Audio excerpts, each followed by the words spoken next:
Assalamualaikum warahmatullahi wabarakatuh. Saya Septia Wulandari dengan NIM 21016043 dari Prodi Pendidikan Bahasa Sastra Indonesia dan Daerah Universitas Negeri Padang. Pada kali ini, saya akan membahas materi tentang Project Based Learning guna untuk memenuhi tugas teori pembelajaran bahasa Indonesia dengan dosen pengampu Ibu Yulianti Rashid, SPD MPD. Mari kita bahas Project Based Learning. Yang pertama, pengertian Project Based Learning.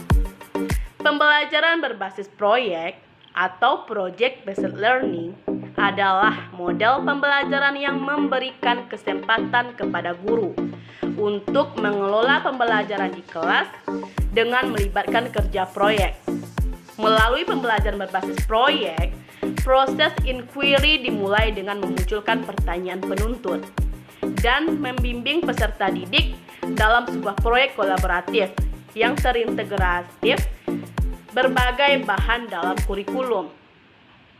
Pembelajaran berbasis proyek merupakan investigasi mendalam tentang sebuah topik.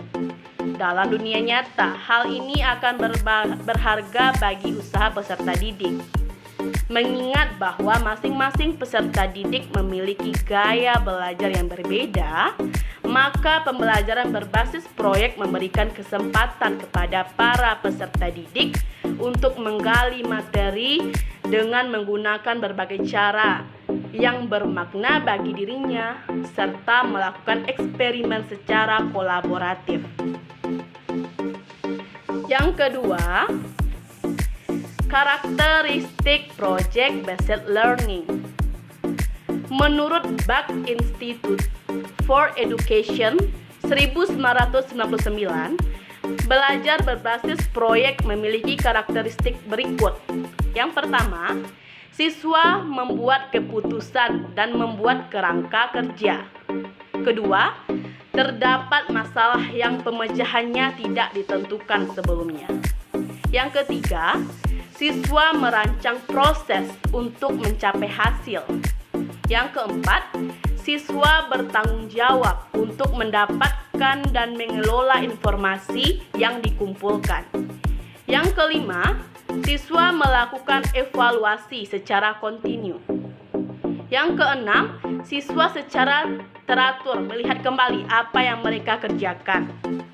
Yang ketujuh, hasil akhir berupa produk atau dievaluasi kualitasnya. Yang kedelapan, kelas memiliki atmosfer yang memberikan toleransi kesalahan dan perubahan-perubahan. Yang ketiga, prinsip-prinsip Project Based Learning. A. Prinsip sentralistik. Prinsip ini menegaskan bahwa kerja proyek merupakan esensi dari kurikulum.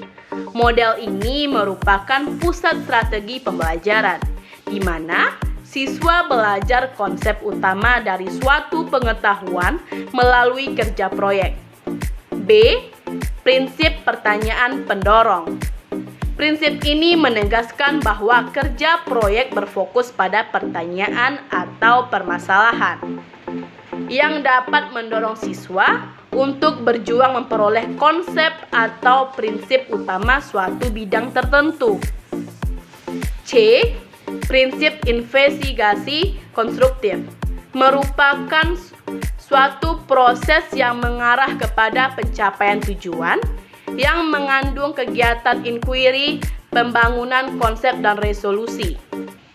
D. Prinsip otonomi diartikan sebagai kemandirian siswa dalam melakukan proses pembelajaran, yaitu bebas menentukan pilihannya sendiri, bekerja dengan minimal supervisi dan bertanggung jawab. E. Prinsip realistis berarti bahwa proyek merupakan suatu yang nyata, bukan seperti di sekolah. Yang keempat, tujuan Project Based Learning.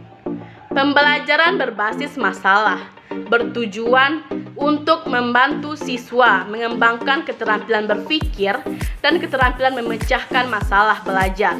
Peranan orang dewasa secara autentik memungkinkan siswa untuk mendapatkan rasa percaya diri atas kemampuan yang dimilikinya sendiri untuk berpikir dan menjadi pelajar yang mandiri. Jadi, dalam pembelajaran berbasis masalah, tugas guru adalah merumuskan tugas-tugas kepada siswa, bukan untuk menyajikan tugas-tugas pembelajaran. 5. Kelebihan dan kekurangan project based learning. A. Kelebihan project based learning. Yang pertama, meningkatkan motivasi. Yang kedua, meningkatkan kemampuan pemecahan masalah. Yang ketiga, meningkatkan kecakapan kolaboratif. Yang keempat, meningkatkan keterampilan mengelola sumber. B. Kekurangan project based learning.